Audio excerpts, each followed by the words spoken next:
ప్రవచించినాడు ప్రవక్తలు క్రీస్తు జన్మ శుభవార్తను. ఆశించినాడు కన్యలు ప్రభువుకు జన్మనివ్వాలని.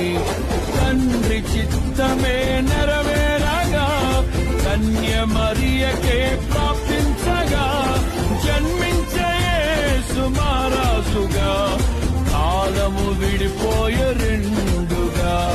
జన్మించే యేసు మహారాజుగా కాలము విడిపోయే రెండుగా.